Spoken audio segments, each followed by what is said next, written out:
You're listening to an Airwave Media Podcast.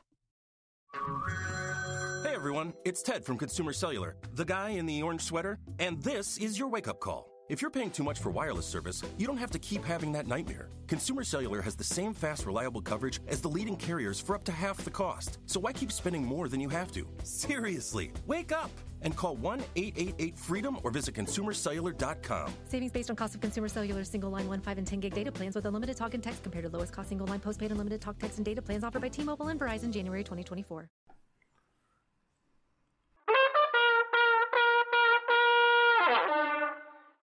Mike Dukakis is playing the trumpet.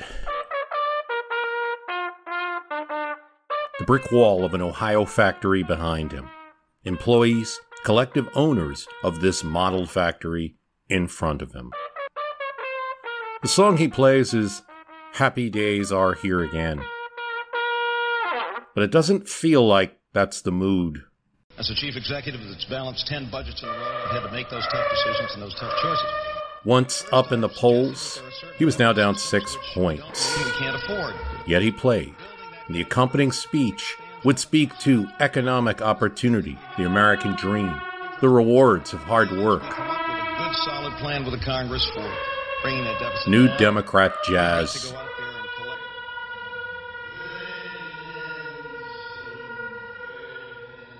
Some, right here in Ohio, want him to change the tune.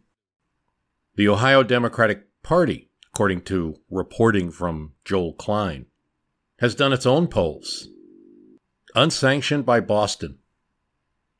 When they present the Dukakis from the convention, the Dukakis they see before him today, opportunity, free trade, tough on crime, all for education, he loses to Bush. And so they create a second Dukakis, a theoretical Dukakis. This candidate says it's us versus them.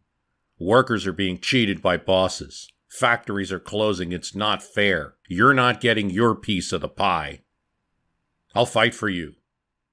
This candidate, tie loosened, sleeves rolled up. Reagan's America is not good for all. When we run this Dukakis, this theoretical Dukakis, he beats Bush every time, the Ohio Democrats say. Sometimes by more than 20%.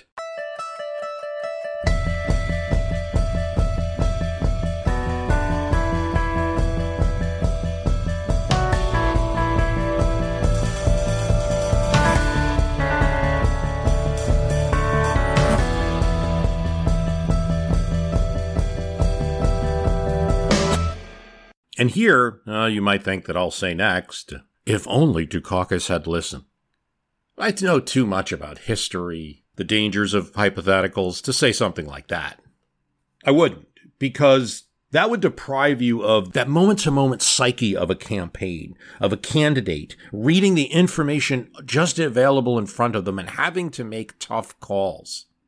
Phrased another way, the Ohio Democrats, according to Klein's reporting, were urging Dukakis to become Gephardt, to, in today's parlance, play to the Rust Belt. Not all states might be moved by that message.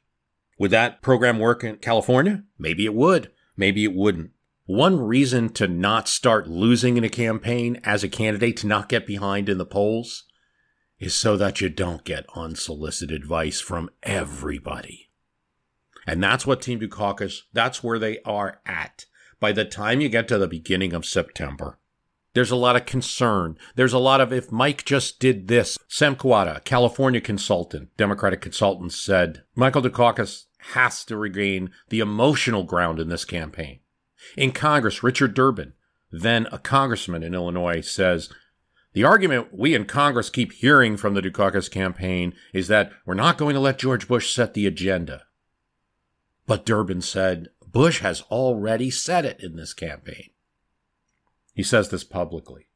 Even Dukakis' running mate, Senator Lloyd Benson of Texas, says politics is a contact sport, and reporters can't miss that that's a not-so-subtle nudge at the candidate at the top of the ticket. There's other attacks. Andrew Young, the mayor of Atlanta, said that the Dukakis campaign failed to reach out for help from other politicians beyond a cadre of insiders. It's the same crowd that won the primaries. He said the same thing about Mondale 4 years before. Here's the Los Angeles Times. Within the bustling confines of Chelsea Street in Boston, the campaign's nerve center, a prevailing sentiment was taking root. This was how Dukakis operated. The boss had an uncanny knack for sidestepping attacks, leaving many within the camp yearning for a more robust response. One aide said, they had a tin ear for mainstream American culture. Then there were organizational issues. When Bush spoke in Sacramento, there was no Dukakis defender in that city ready to pounce and provide reaction to the press.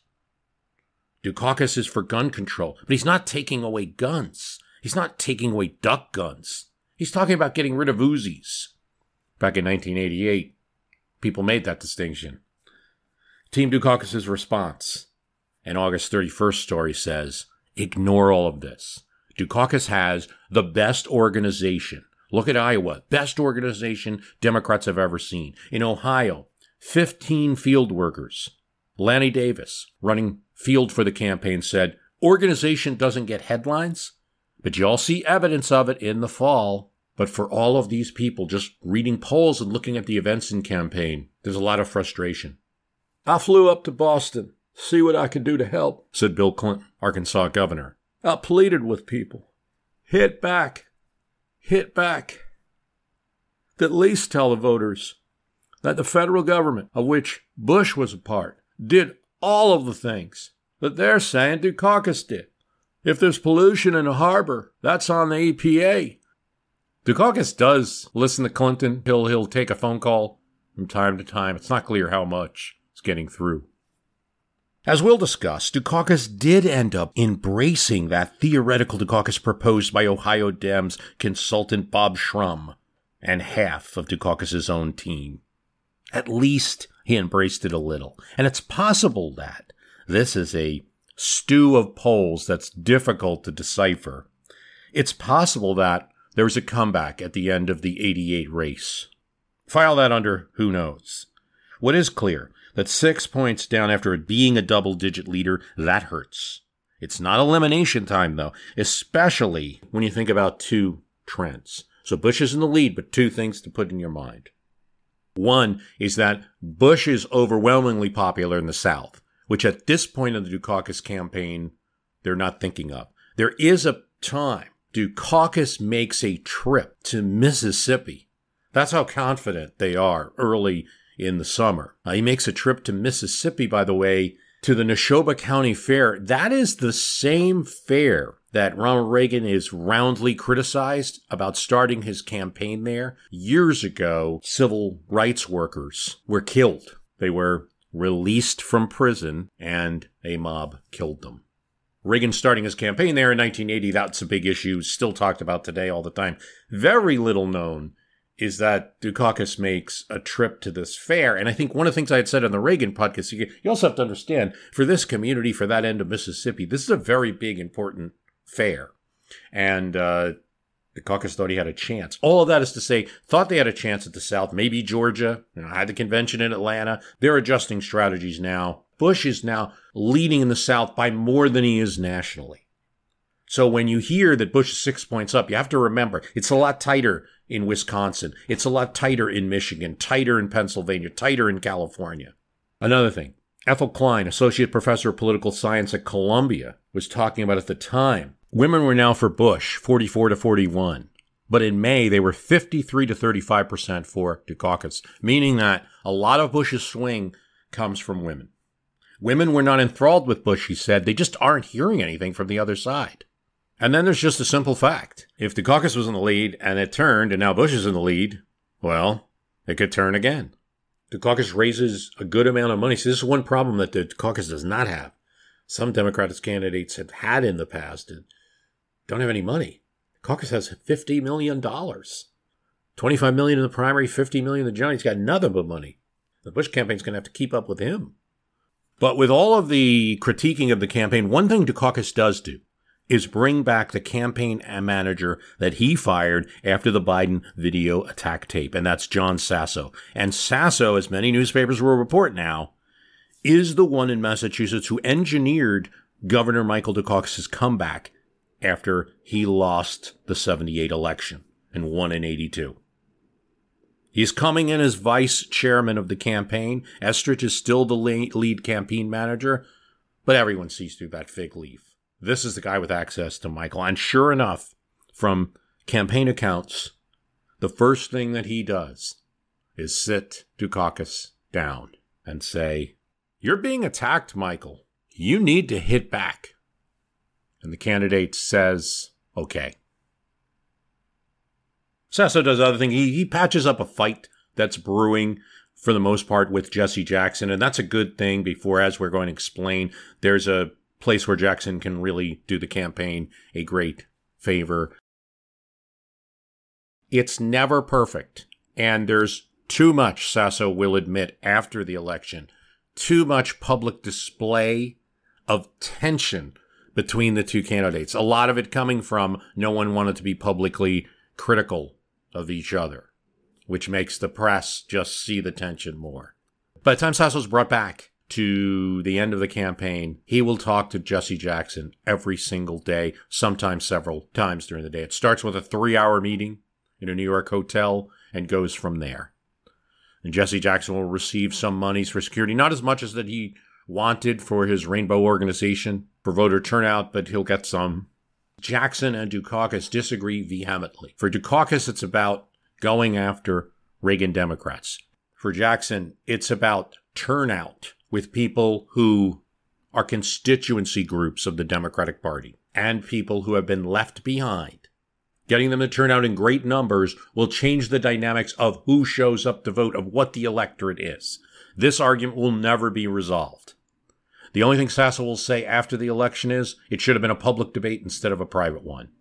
A person that's going to hear that message in 1992 is Clinton, who will be sure to be seen as citing his differences clearly when he has them with Jesse Jackson.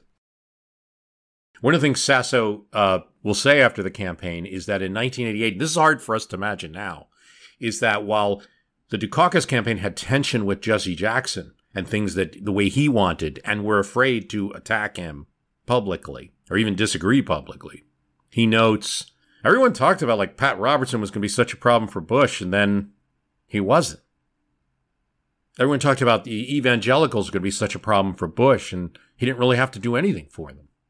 Well, that was from a speech in 1989, and it was true in 88, but the Republicans would have to pay that bill later, and you know, it would be a significant influence on the Republican Party. But at this time, it wasn't. That was his point, and Jackson was. Now, the other point to make is that Pat Robertson didn't score that well. Did terrible in Super Tuesday, as we talked about in previous episodes, where Jackson had done very well. Nonetheless, what's important for this part of the story we're telling, which is just kind of the traditional narrative of the campaign as it unfolds, he patches up things in public with Jesse Jackson, and Jesse Jackson is now in tandem with the campaign, and there's calls every day with a major representative who's connected with Dukakis. Let's talk about Willie Horton. We talked about it a lot in the last episode. In the memory of most people, and in the narratives about the 1988 election, it's the quick story.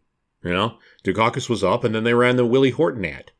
Right? If I had to give you one sentence for the Bush-Dukakis election, it would be, Dukakis was up, and then they ran the Willie Horton ad, and then Bush was up, and Bush won the election. You know, and it's not untrue, but there's a lot more there. But it is what people remember about the 88 election. They might remember the tank episode. We'll talk about that too. What they won't realize is that even though it was a huge punch to the Dukakis campaign, it had a downside. And the Bush team, in part, campaign interviews will let it out a little later after the election. It was begging for a backlash. Honestly, if you're going to do an attack like that, like the Willie Horton ad, you probably want to do something like that when there's only 2 weeks or 1 week left in the campaign. That's not what happened. It was a month and a half ahead, and the Reader's Digest article had come out months before, and campaign speeches referring to Willie Horton had been a feature of the summer. So that attack was out there. there was enough time for both the ad to kind of soak into the polls, to soak into voters' minds. Particularly some surveys will show with people who already had strong feelings about race and crime, people who had prejudices. Surveys showed those people responded. But there was still plenty of clock on the election, and that ad wasn't getting the juice anymore after There's a Moment. Here's John Sides of the Washington Post looking at the issue in 2016. Dukakis calls his slow response to Willie Houghton ad the biggest mistake of his political career. This is John Sides talking. He shouldn't be so hard on himself. A study that he cites compared voters interviewed before October 3rd, when the Bush campaign and the news coverage began to emphasize Houghton, to those interviewed between October 3rd and 21. In the second time period, Bush's margin over Dukakis in news media polls doubled, from 5 points to about 11. This message seemed to work. But after October 21st, there was no effect. Sides believed they neutralized it. How did they do that?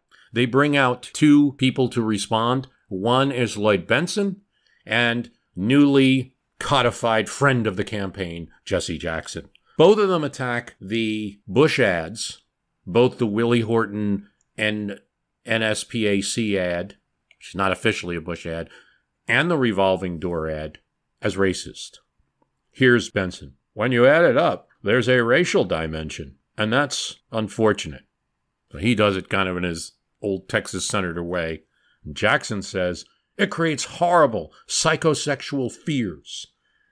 Ugly, race-conscious signals are sent from that campaign. Now, the Bush campaign is going to push back on it. Bush is going to say, that's a desperation move. Campaign will argue Dukakis is just trying to avoid criticism on his policies.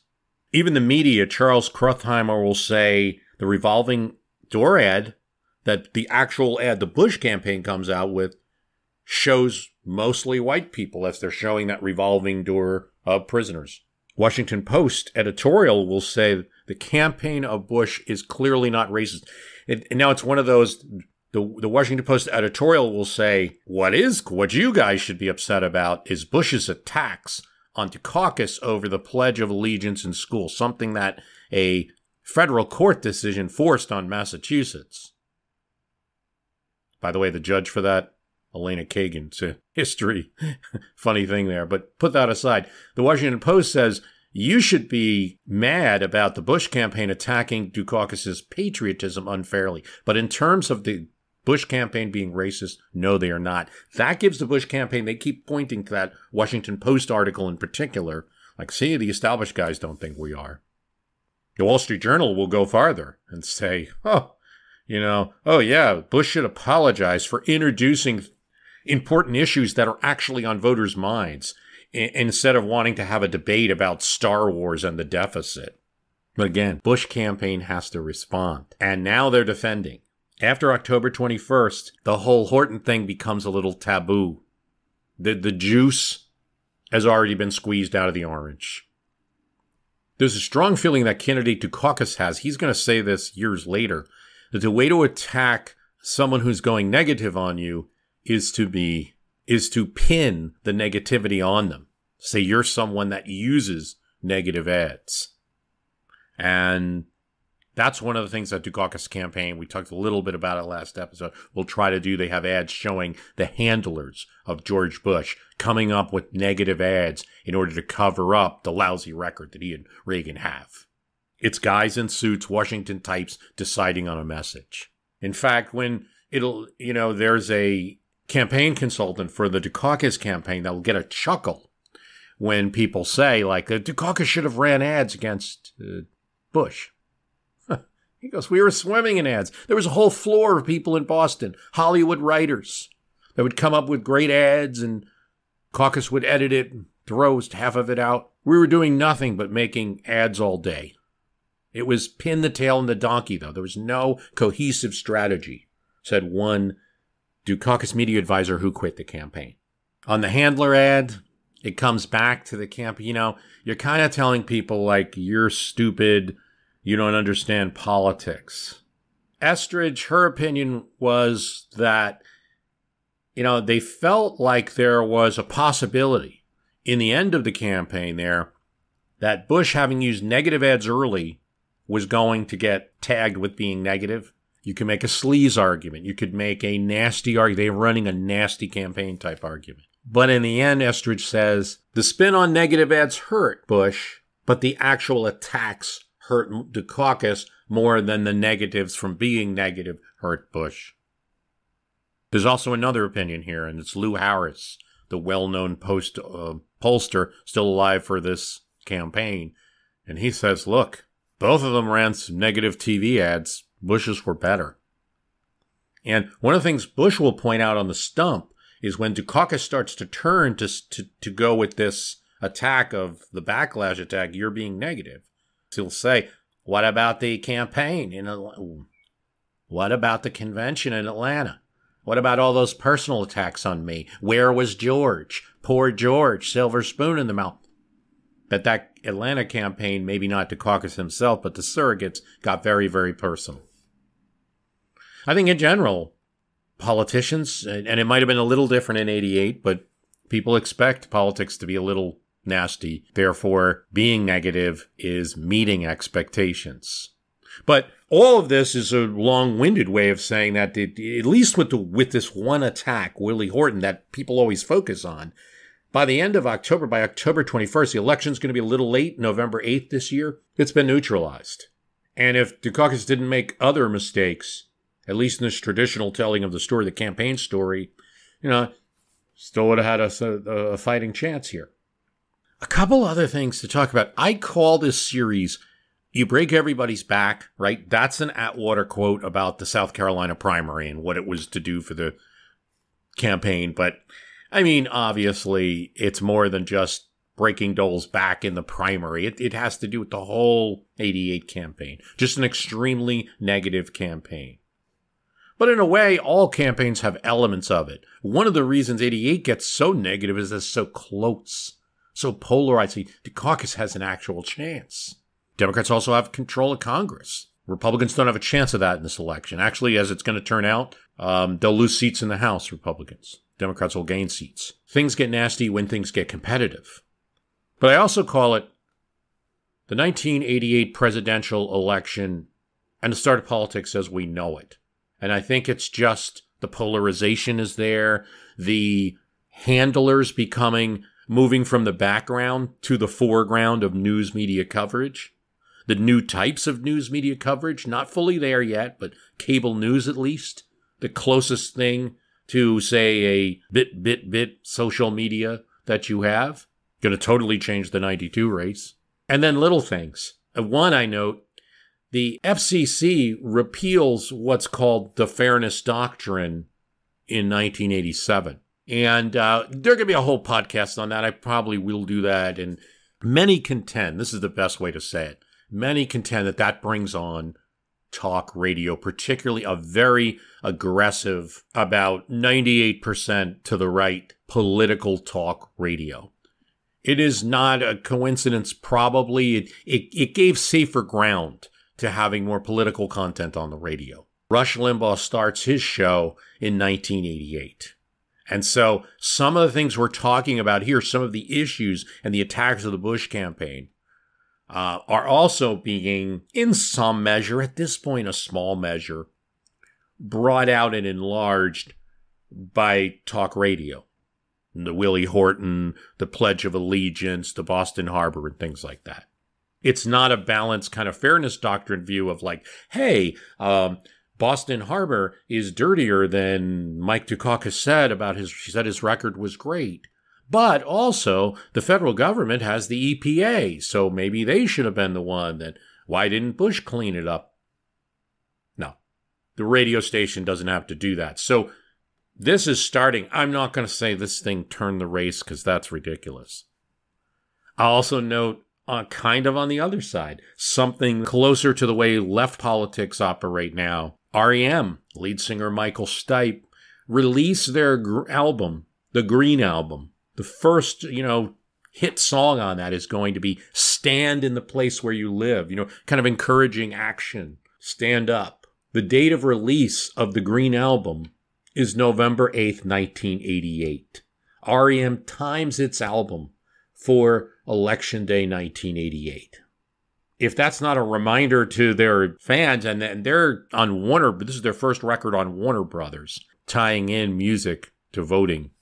You know, and so many of the songs on Green are about control, about get up, stand up, take charge, don't allow these like false leaders like the world leader pretend, don't allow the narrator and turn you inside out to keep controlling you. Mike Mills responding as the audience, and I believe in what you do, I believe in watching you. Today, I want to talk about the hellscape that is technical diagramming, right? Everybody's nodding their heads right now, And there is a potential solution that I want to share. There was one name that several people brought up. I did some digging, and it's kind of nuts how much this program Miro has for developers. I have to share this. It could potentially be a game changer for you. So my favorite part about Miro is that half the work is already done. Like right now, typically we spend hours starting diagrams from scratch, right? Gathering information, you get buy-in from every team.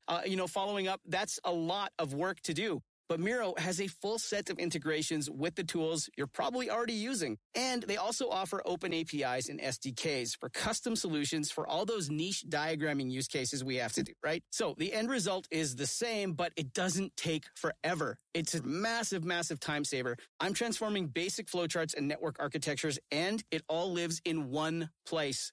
So are you using Miro? Have you used it? I want to hear.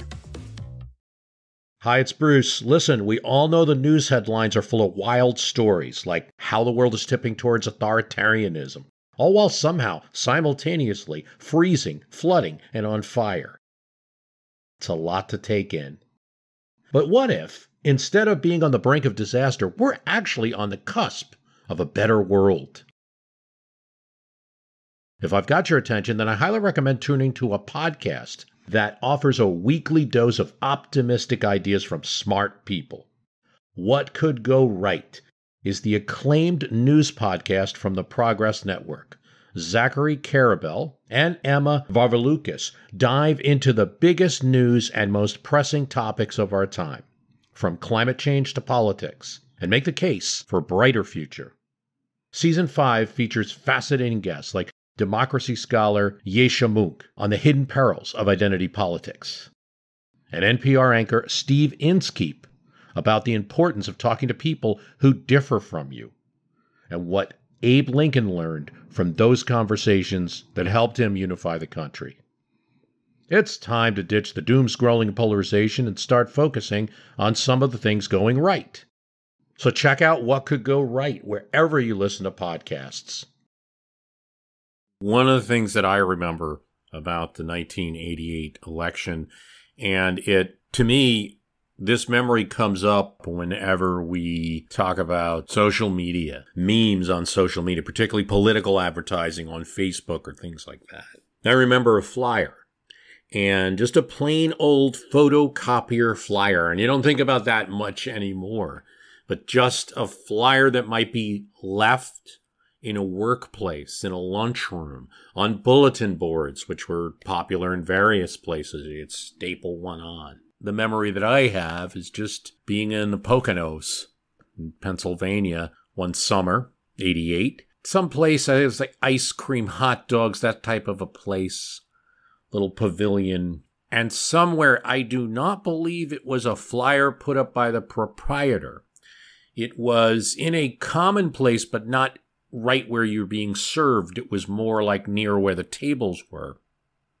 And there it was, and it had Bush and Dukakis, and it had various attributes for each. But obviously it was leaned more as an anti-Dukakis flyer. This flyer in particular, hitting the Poconos in Pennsylvania, was an anti-gun control. It probably was NRA because it talked about Dukakis was going to take away guns and George Bush would restore guns. It didn't specifically mention Willie Horton, as I remembered in that ad, but had a number of reasons Dukakis was bad and a number of reasons Bush was good, while seemingly maintaining this little photocopied sheet, scotch taped to a wall, about that it was an even analysis of the two candidates.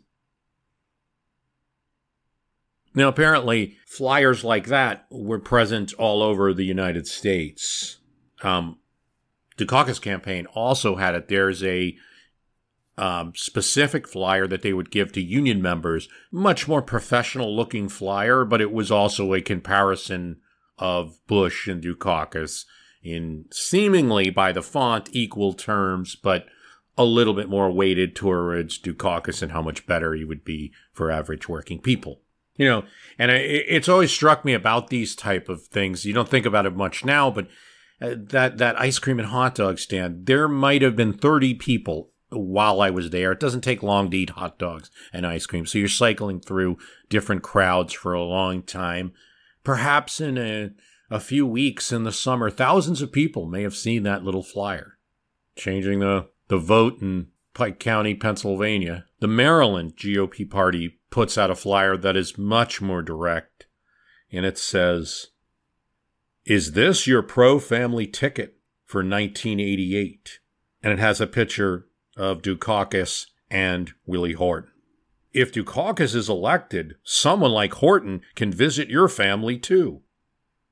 When asked about it, a campaign manager, James Baker, the Bush campaign, said, "We can't control every party organization."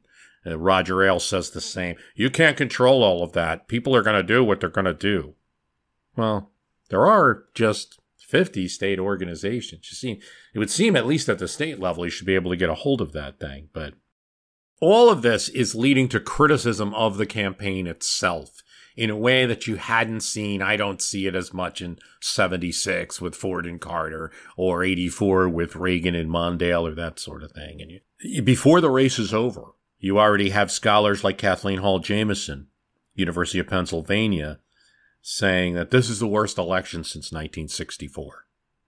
Newsweek has a cover with Dukakis and Bush, and Dukakis is like laying down in the mud, and he's got his tie all and his white shirt ripped, and Bush has wrapped himself in a cartoonish American flag, and they're both throwing mud at each other. And it says, "Mud in your eye, worst campaign ever." Still, in all of this analysis, of which there's a lot, this may be the nastiest campaign ever. If it's just this election is terrible, this is nasty, Bush wins that draw. We talked about Lou Harris's quote that both sides had ads, Bush's were better. Michael Dukakis has opposed virtually every defense system we developed. One of the things that Dukakis tries, some form of inoculation, kind of like what Bob Dole did. He's getting slammed on defense, and Dukakis doesn't understand why. He opposed new aircraft carriers.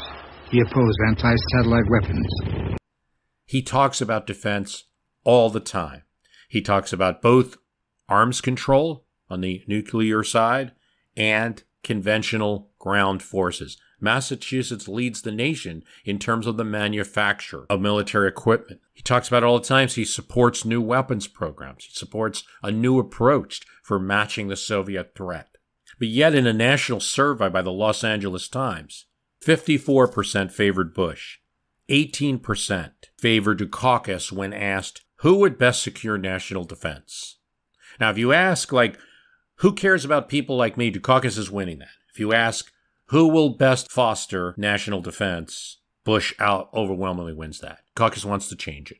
They decide, let's go to a General Dynamics plant. I'll make an appearance. We'll show the candidate with military hardware. And you know what I'm talking about next. That comes in the form of a tank. Let's beef up the Dukakis image.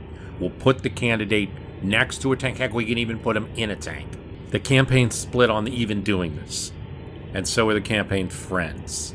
They go to the southern governors and it's southern politicians because they would have the best opinion on this.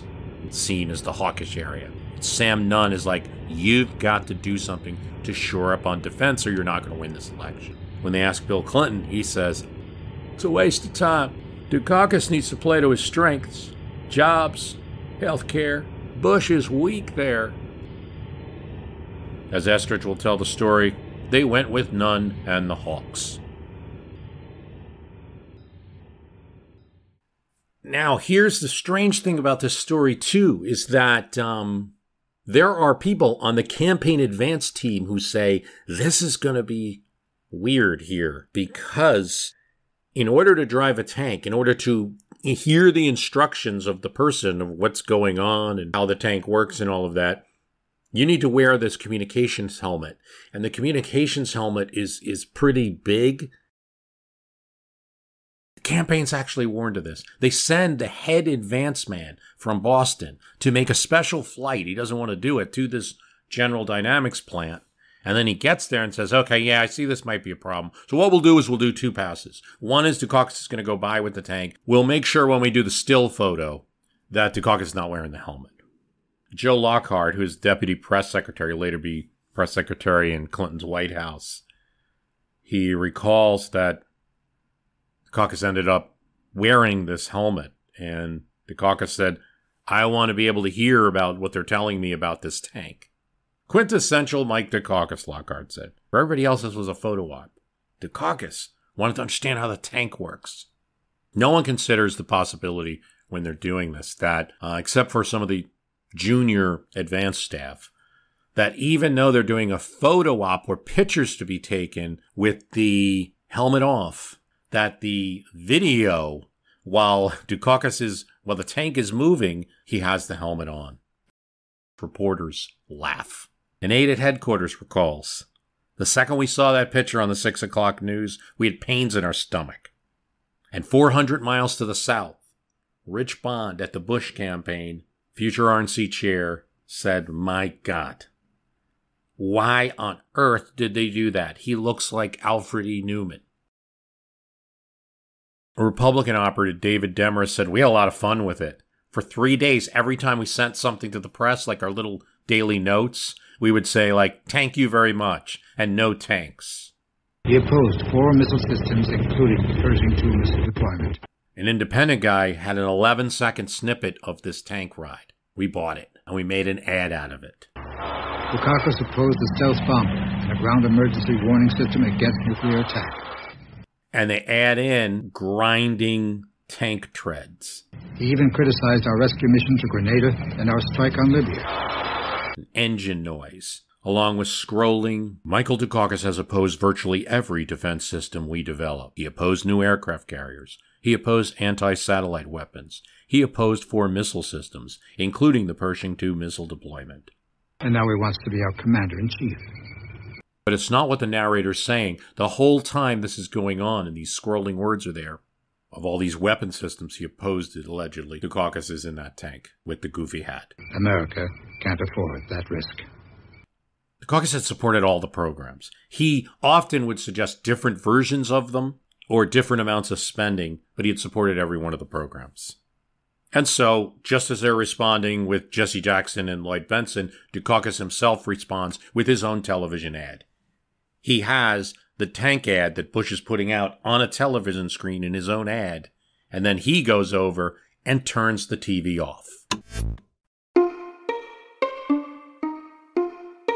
And then says, aren't you tired of negative campaigning? Tries to spin it around that. An aide in the Dukakis campaign would say later, we just gave more attention to the tank ride.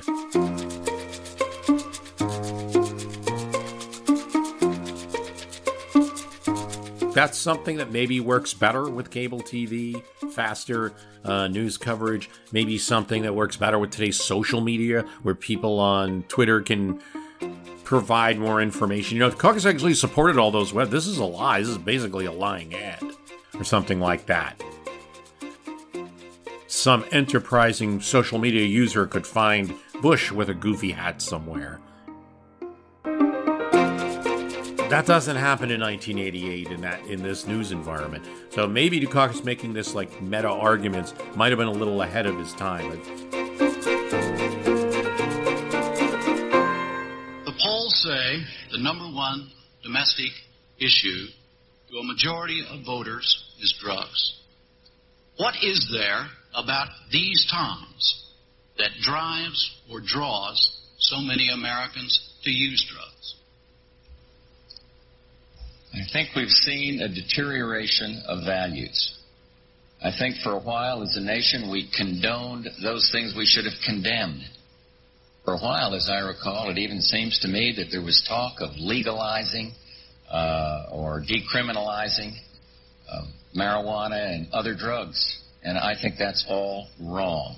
So we've seen a deterioration in values. And one of the things that I think we should do about it in terms of cause is to instill values into the young people in our schools. We got into this feeling that value-free education was the thing. And I don't believe that at all. I do believe there are fundamental rights and wrongs as far as use. And of course, as far as how we make it better, yes, we can do better on interdiction, but we've got to do a lot better on education, and we have to be tougher on those who commit crimes. We've got to get after the users more. There's only two debates in the 1988 election. That's negotiations between the two candidates. It's also what happened in 1984. There's also a vice presidential debate. So you start with the first debate between Bush and Dukakis. We have to change this whole culture. You know, I saw a movie, Crocodile Dundee, and I saw the cocaine scene treated with humor, as though this was a humorous little incident. It's bad. We can help people to live better lives and at the same time save money by helping hundreds of thousands of families on welfare to get off of welfare and to become productive citizens again. And, you know, it's a sort of win for Dukakis. He's able to do a few things, as Sam Donaldson would say. Both did well. George Bush would end up using the word liberal 7 times in the debate. And Dukakis would strongly defend attacks on patriotism in one case he would say, "And I resent it." Thirdly, we have to bring interest rates down, and we will as we come up with a good, solid plan with the Congress for bringing that deficit down. And talking about the Pledge of Allegiance, he says, you know, Bush presided over the Senate for 8 years. He's never insisted that they begin their proceedings with the Pledge of Allegiance. Why not? On Willie Horton, Dukakis will point out what he's pointed out before in this debate, that Bush, the federal program, furloughed prisoners. And at least a few cases that led to prisoners murdering people. But there is a distinction that Bush will note in this debate, that they weren't murderers. Although they became murderers in the case that Dukakis would use quite often, someone convicted for drug dealing, which would not have been a death penalty case.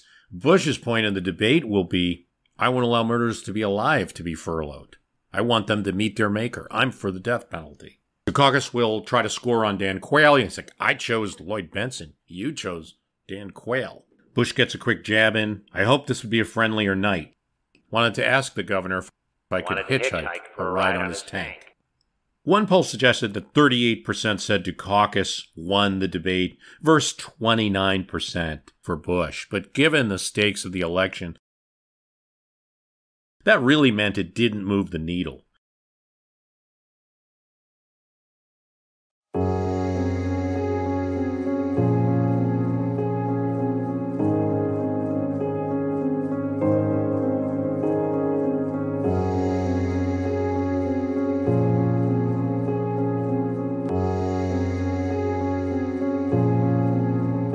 Lady, I need you. If you answer this ad, you will find this handsome New York CEO to be 52, 6 feet, millionaire, respected, dynamic, fun to be with, and supportive. I'm looking for that special relationship. If you have the following qualities: 35, 52, non-smoker, bright, articulate, physically fit, physically similar to Dolly rather than Twiggy. Lovely leftist lady, psychologist and writer, seeks sane, sensitive, and substantial soulmate. Striking lady executive, 43, 6 feet, bilingual French-English, seeks fun, charming non-smoker. 6 feet plus.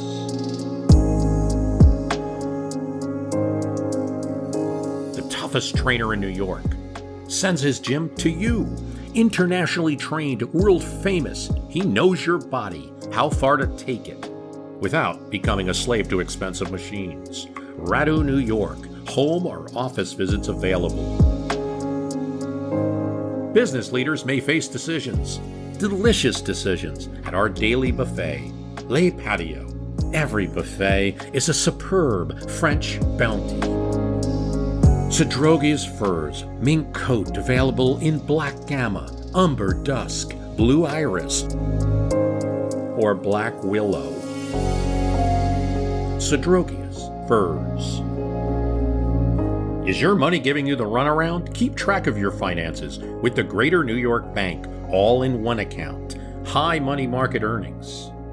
Pay by phone convenience. That's right. Pay your bills by phone, no matter where you are or what time it is. The Greater New York Savings Bank.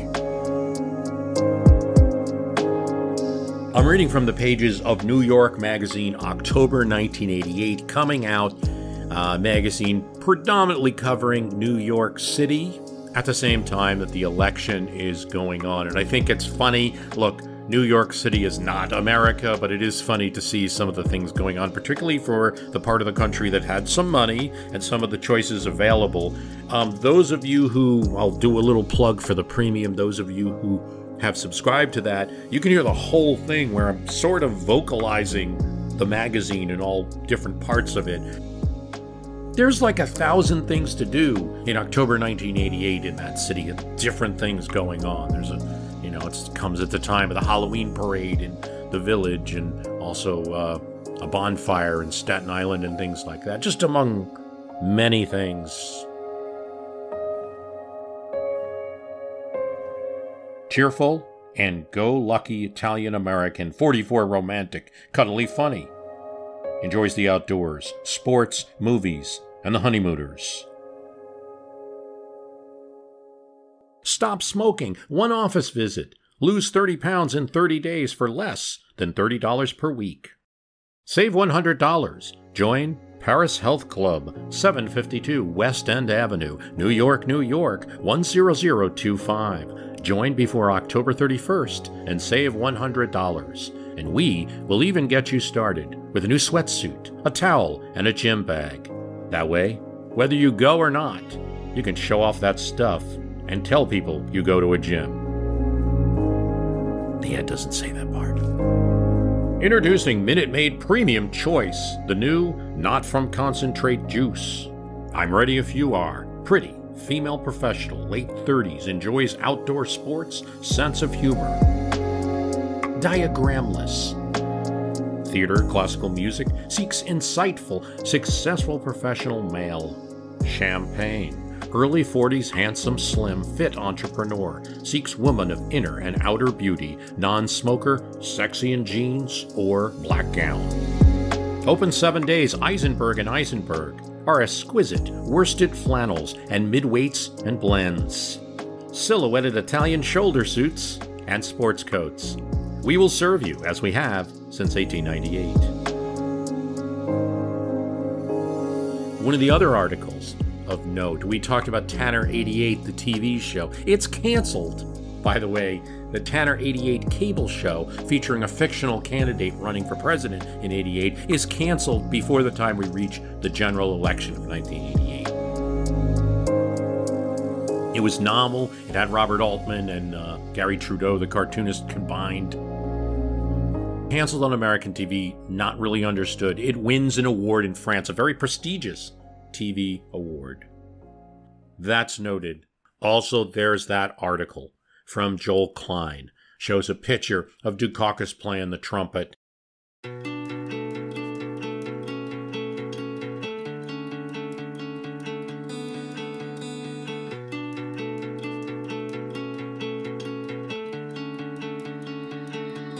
And talk about the division in the campaign. There's two sides. It seems like it's Estridge and Sasso, but I'm not sure if Joel Klein is right on that exactly. But there are two sides. Some people want to play with the same playbook, and others want to pursue that more populist campaign. One faction was said to favor economic populism as the main campaign theme. If they had their way, the message would be simple: Main Street versus Wall Street. Thus, Dukakis is adding to some speeches. George Bush sat on the sidelines for 8 years while Americans got beaten in world markets, while they mortgaged our children's future to foreign bankers, while a piece of America was being sold off every day at bargain basement prices. Yet, what Klein identifies as the Estridge faction, again, I'm not sure he's right on that, but hey, wanted a renewed attack on Bush's long but skimpy record in public life. Bob Dole tried it in the primaries, especially in a memorable ad of a man walking in the snow, leaving no footprints. This strategy, with its inherent emphasis on competence, also sounded a bit more Dukakis. The argument of this faction? Let's deal with the equipment we have. We can't turn Dukakis into Gephardt.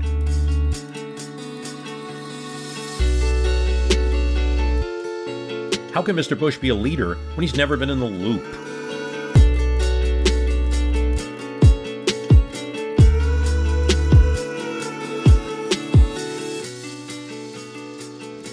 I will be prepared to deal with the people in the Bush administration. Given the draw, the vice presidential debate was the next in line, and it was what's focused on. There's a problem for the Dukakis campaign in this vice presidential debate, because yes, you've got Dan Quayle. And it's good and bad, because for the Dukakis campaign, expectations are so high for Lloyd Bentsen here. He's well regarded. Dan Quayle is just become a point of ridicule in the campaign. And it's up to Team Dukakis. They start telling reporters, don't let this guy off the hook, Quayle. Don't let him just go in there, and if he spends 90 minutes repeating sound bites that Roger Ailes wrote for him, and if he does well with that, the real test you guys got to remember is, can he be the next president? Do your job. They're still worried, because all Dan Quayle has to do is stand up, and expectations are so low for him that he'll probably end up winning it. And you know, when the debate starts, that's kind of what happens. He doesn't attack Bentsen. He wants to attack Dukakis and Dukakis' policies. And he's doing a lot of that. As a side story, in the debate in Omaha, there's a spin room. That means both campaigns will have people that will talk to reporters, people of some prominence. And in the spin room for Lloyd Bentsen is Arkansas Governor Bill Clinton. And so he asked the campaign beforehand, what do you think I should look out for from the debate? Estridge is like, you better just hope that this Kennedy thing comes up. Bob Shrum was training Bentsen for the debate, practicing, and said, Senator, would you be comfortable saying that Quayle is no Jack Kennedy? Bentsen said, sure.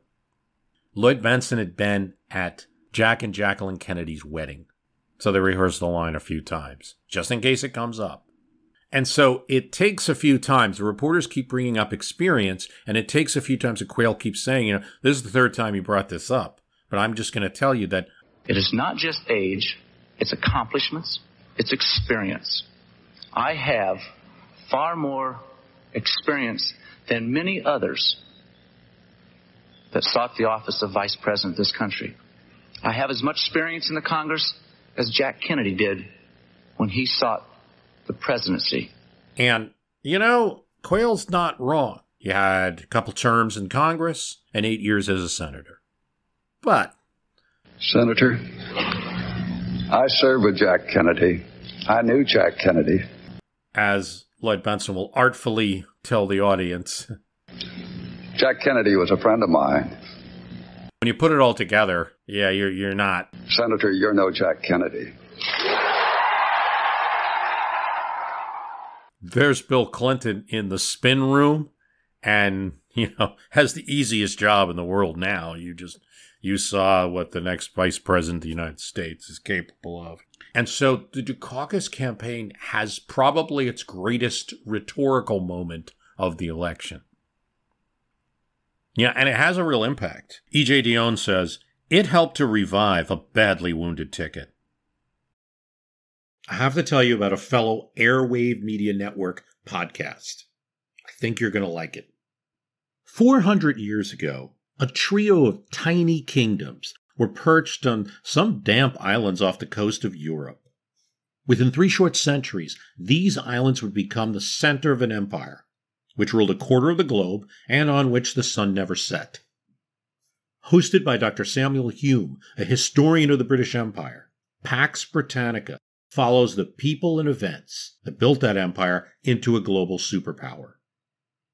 Listen to Season 1 to hear about England's first attempts at empire building in Ireland, in North America, and in the Caribbean. The first steps of the East India Company, political battles between king and parliament. Listen to Season 2 to hear about the chaotic years of civil war, revolution, and regicide, which rocked the Three Kingdoms and the fledgling empire. And listen to the new Season 3 to hear how Lord Protector Oliver Cromwell rules the powerful Commonwealth and battles the Dutch and Spanish empires for dominance of the Atlantic world. British history is so important for understanding American history and understanding the history of the world. Learn the history of the British Empire by listening to Pax Britannica, anywhere you find your podcasts, or go to pod.link/Pax. The Dukakis team hoped so. They lost the summer. They lost the ad battles. Let's at least win the debates. John Sasso makes an ad immediately, attacking quail, of course, and also bringing up the handlers are packaging quail. The race tightens to about 5 points after this Benson, and there's really hope here. And again, let's bring up gender gap. We're talking about women. Bush campaigned in focus groups for women, and we're able to find some issues that would turn them. Maybe they can be turned back. Overrepresentation of Bush vote in national polls. Overrepresentation of the South in those polls. Bush is responding. He's hitting hard back. This is when the revolving ad is going to come out. The Bush addition to the NSPAC Willie Horton ad. And there's a second debate in Los Angeles. Good opportunity. Dukakis is not a bad debater. And then he gets this classic question from Bernard Shaw of CNN. Governor, if Kitty Dukakis were raped and murdered. He specifically mentions Kitty Dukakis. What would you do? Would you favor an irrevocable death penalty for the killer? And Dukakis answers. No, I don't, Bernard, and I think you know that I've opposed the death penalty during all of my life. As a Democratic congressman will say, that was an Iceman answer. I don't see any evidence that it's a deterrent. Better and more effective ways to deal with violent crime. We've done so in my own state. And allegedly, there's a supporter of the campaign that goes to Susan Estridge at this point. It's over, right? She says yes. Caucus, after it's over, goes to Estridge. Sasso says, I blew it. What happened? Because from the Dukakis campaign, as they're watching this, they had an answer. What he was supposed to say is to talk about how he was a victim of crime. Well, his family was a victim of crime. His father was tied up and robbed in the past. And his brother was killed by a hit-and-run driver. With an emotional question like that, that emotional response would have been a lot better. He doesn't say it. Some of it's just a mystery as to why he doesn't. Now, I can also say in Dukakis' defense that probably actually mentioning his wife's name was a bit shocking and threw off the question. Dukakis would say later, I answered it as if it was an issue question. Bush would say, was some kind of politically correct answer. Should have said, I'd kill him if I could get my hands on him. For a lot of the campaign, I could talk about how he wasn't ready for the Kitty Dukakis element of it or what have you. For a lot in the campaign, they were frustrated because it really seemed like Mike Dukakis once again taking the steering wheel when there was a specific plan. And he constantly wanted to just be himself. With the short amount of time in campaigns, there wasn't time for that. For a lot of people, the election ends there. There is more to talk about. Dukakis would start to embrace some of that issue the Ohio Democrats and Bob Shrum and former Gephardt people had brought up. And he would put into every campaign speech, I'm fighting for you. Rhetoric that he really wasn't embracing before. Because before it seemed like he wanted to move into that Reagan chair. And still say, things are pretty good in America. You just need some good education opportunities. Now it's like, no, we're going to have to fight. Bush has to respond to it, even. Bush will say, don't believe him when he says he's going to fight for you. He wants to get close. The Democrats can reach their hand in your pocket, and things like that he's saying. Dukakis does try out these different themes He does something else, though, that's not part of that script. It's not what Ohio Democrats told him. And John Sasso tells this story, that they go to Independence, Missouri, and they go to the home of Harry Truman. And a lot of commentaries that, well, Truman would be a Republican now. Dukakis is very upset by this. And they do a photo op by the statue of Harry Truman. And it just gets Dukakis emotional in a way. And he turns to reporters and says, I've been accused of being a liberal. Well, I am a liberal. I'm a liberal in the tradition of Harry Truman and FDR. Now, again, the way he's saying it is he's that kind of liberal, a more older style liberal, not a 60s style liberal. This is a bit of an ad lib that now allows the Bush team to say, see, I called him liberal. Now he even admits it. Now, let's talk about something else. I've been alluding to this, that the whole way this campaign is told is a story about a campaign, a candidate maybe not making the right moves. I also think there's something else to discuss, and it's related to how the Bush campaign is going to deal with the new Mike Dukakis, if there even is one. How to deal with the Dukakis comeback, even if there is one. They get a little nervous. They see some tightening in their own polls. Certain states, it's tighter than the national news is reporting anyway. One of the things Dan Quayle's going to talk about is that even on election night, Pennsylvania and Michigan kept us a little in suspense even that night. We weren't worried, but it was enough to give you a little suspense. And we've seen since elections like 2016 and 2004 that went in a different direction than expected. They'll find a weapon to counter this kind of new message the best they can. It's going to be what Nixon predicted to Bob Teeter that we talked about in the last episode.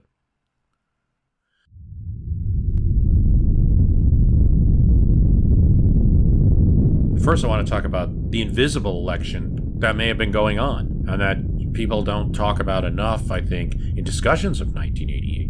Because we can talk about Bush and Dukakis all day. We can talk about the tank, the debate answer, the Willie Horton.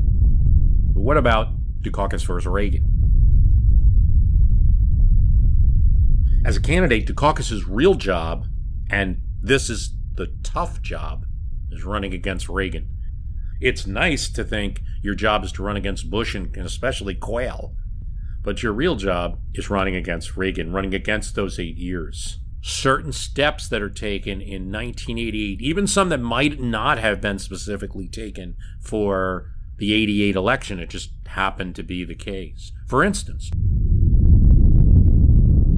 the return to the space shuttle space flight after the Challenger disaster.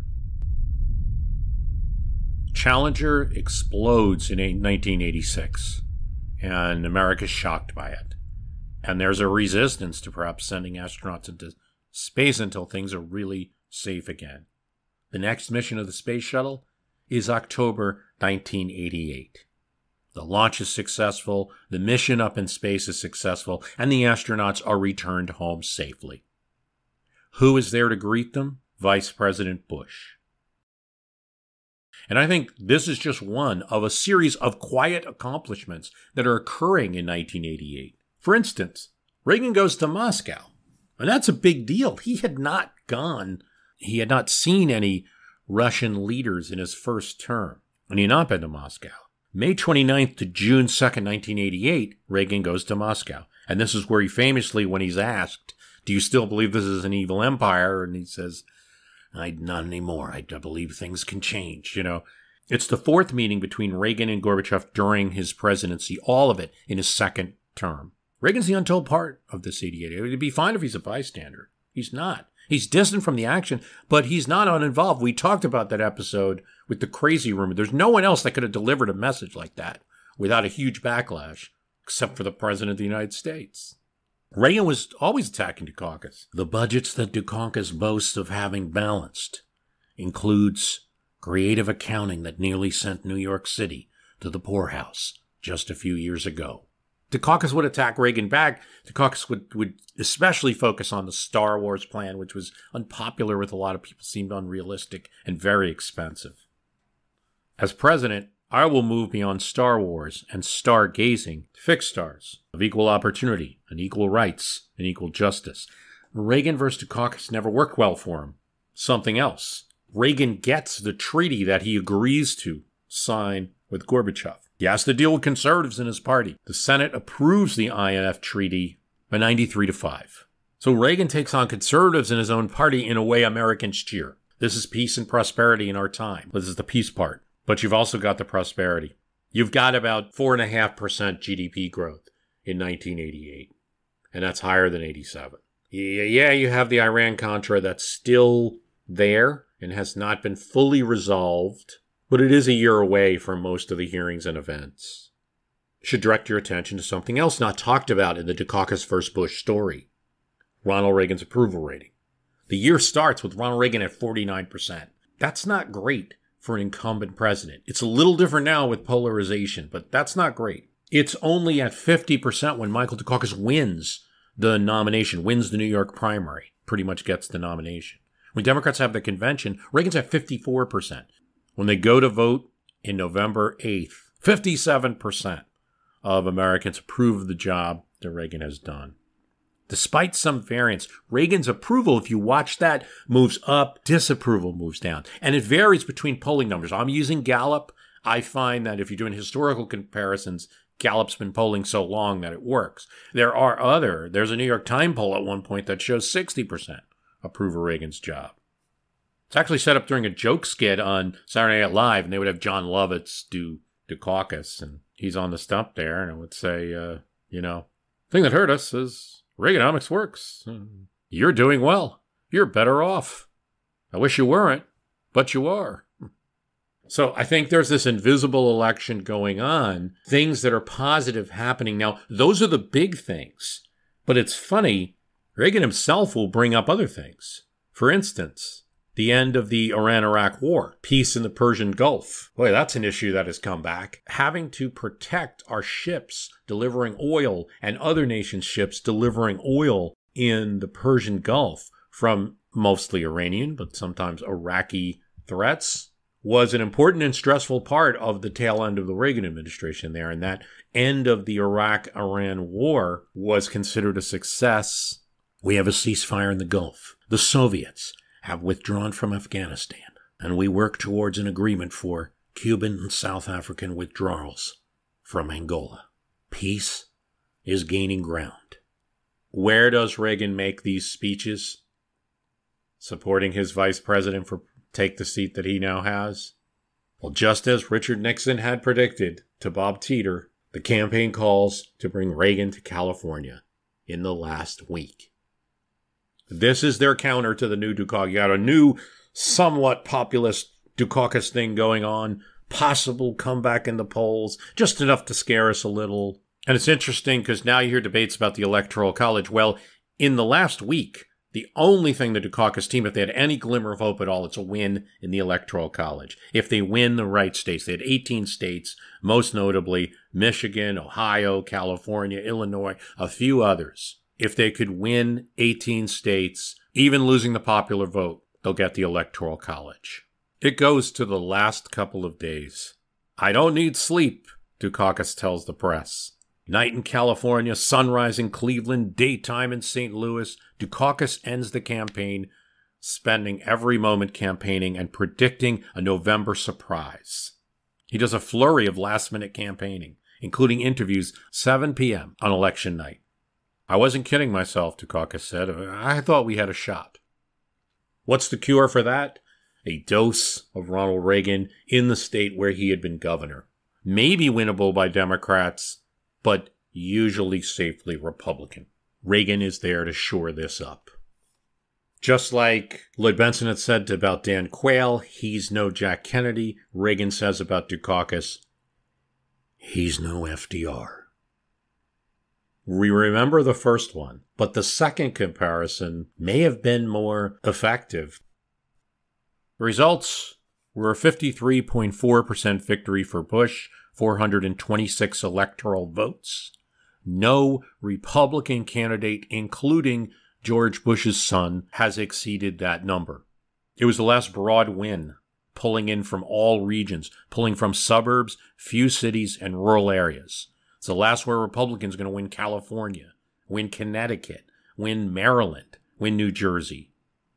Dukakis had a little to hang his hat on, too. One of the things they're very proud of in this election, that they're going to win young voters. Reagan, 80 and 84, had 1 young voters. Dukakis brings them back. Dukakis is going to bring Iowa in. That was kind of surprising. Wisconsin, not as surprising. Farm states had fared poorly during the Reagan administration. Dukakis is the beneficiary. He'll win New York. He'll win a few states, and Democrats will keep the House. I gave it my best shot, Dukakis said. Right track, wrong track. Are you satisfied with the direction of the country? Here's a telling stat. When Dukakis wins the primaries, it's just 41% that say they're satisfied with the direction of the country. It's 59% on election day. That's where I get skeptical, even on those parts of the Democratic campaign that wanted to shift to a more populist message. Maybe it would be better just because the Dukakis standing and message wasn't that good. But is it better enough to win? And when you have right track, wrong track numbers like that, of people who thought that Reagan was doing a good job, 93% of them vote for Bush. 57% think he's doing a good job by election day. How do you run against that? This is going to be a source of debate between political scientists. Let's say like Alan Lichtman is one of these guys who has this presidential predictor. It's really, what the campaigns do don't matter is his big point. The others, you have campaign people who are like, what are you, crazy? And so to a person, the Dukakis team feels like it's always winnable. It's not like just because Reagan's doing well. Sasso says, that may be the case. There may be some truth to that everything was against us. The gods were against us. Like, not to use a pun, but Dukakis was a victim of some big Greek tragedy. But Sasso says, there may be some truth to it. That then what are you going to do? Dukakis thinks it was winnable. Sasso thinks it was winnable. There is a point at which Estridge starts funding state campaigns. And there's a few on the Dukakis team that are like, with Dukakis' approval, let's fund state campaigns. Let's make sure that the Democrats keep Congress. Let's make sure you're not a persona non grata, that you lose close if you're going to lose, that we set up Democrats in 4 years. And Dukakis leaves the election. I gave it my best shot. In later interviews, he's going to talk about things that he did wrong. Democrats will win in 1992. And so this presidency that was so brutally won is only going to last 4 years. And that question of how much can a party just keep winning in a row got its answer. 3. At least in modern times. And the Democrats were not able to do it in 2000 and not able to do it in 2016. And the Republicans were not able to do it in 2008. So it's not a common occurrence that Bush even won this thing. And it only lasted 4 years. I equate maybe a little bit of 88 with 28, where friends of Al Smith, Al Smith loses the election, but the votes that he gets are in different places than other Democrats got winning elections. He's getting votes in northern cities that always went Republican.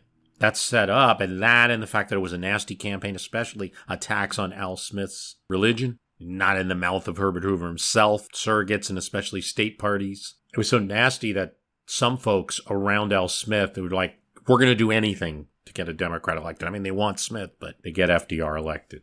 There's a lot of negativity caused by a campaign that starts your next base of people for your election. That's a theory. It's one to examine in the case of 88. It's certainly something that John Sasso felt as he gives a speech to reporters in the beginning of 89. He certainly felt they had laid some groundwork for the Democrats to be successful and to be thought of as a presidential party. That's something that's so hard to think about now. But when you're talking about 88, especially now the third loss, there was a feeling that Democrats are just not a presidential party. They have the Congress. When people think of a president, they think Republican.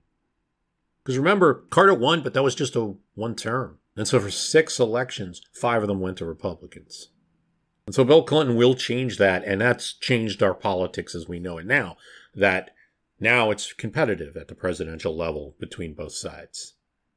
I think there's a strong element that gods are against you. It wasn't a bad economy, no matter how some parts of the country were doing badly. And I cannot get away from the fact that the incumbent president took specific actions that people wanted that changed some of the dynamics. Most notably, it wasn't just Dukakis versus Bush. It was Dukakis versus Reagan and Dukakis versus Gorbachev to an extent. Because Reagan, in dealing with Gorbachev, that was something Americans were greatly pleased with. I don't ever want to say that Reagan moved left. He went that direction to a moderate stance on certain things. And tax reform's another area. Working with Bill Bradley. I'm also with the campaign managers. There's Bob Shrum, for instance, says, now, if it was Hart, if it was Biden, if it was Gephardt, we would have won the 1988 election. Dukakis's quirks, if you will, are what lost it. How do you go into a campaign and not think that you're going to have a better answer on the death penalty when 78% of the people are for it? I'm a strong proponent that this invisible election happening in 88 would have made it very difficult for any candidate to win. On the other hand, what happened in 2016? A good campaign can at least keep things close so that regardless of how great the economy is, there's still a chance. Maybe turnout's low. I think that certainly saw evidence of that in 2016. Not an easy thing to do, but it keeps that possibility. So you have to fault both. Incidentally, I did send an email to Mike Dukakis. I didn't get an answer. But in past interviews, he has said, I think it was a winnable race, and he's admitted to mistakes. So we have to put it there. I hope you enjoyed this series. It's such a rich texture to pull from. I will have an episode on the Patreon, which will go into more detail in a few weeks about the 88 election, all the side stories. If you want to subscribe to the Patreon, that's at www.myhistorycanbeatupyourpolitics.com. There's a button there for Patreon. Go there, join. It could be as little as $3 a month. Help out, also receive additional content. That's it for our 6-part series on the 1988 election. Could you please recommend it to someone? Just either personally, on your blog or social media, what have you, Reddit, whatever you do. Please recommend it to someone else that might enjoy hearing this 6-part series on an election they could be familiar with or maybe not. If they're younger and weren't around for the 88 election, I think it's okay because I've permanently avoided just using personal experience here and have researched it and have found new things I never was aware of at all. So either way, I think it's an interesting election to look at to understand our politics today, which is all we're ever trying to do on this podcast. Thanks for listening.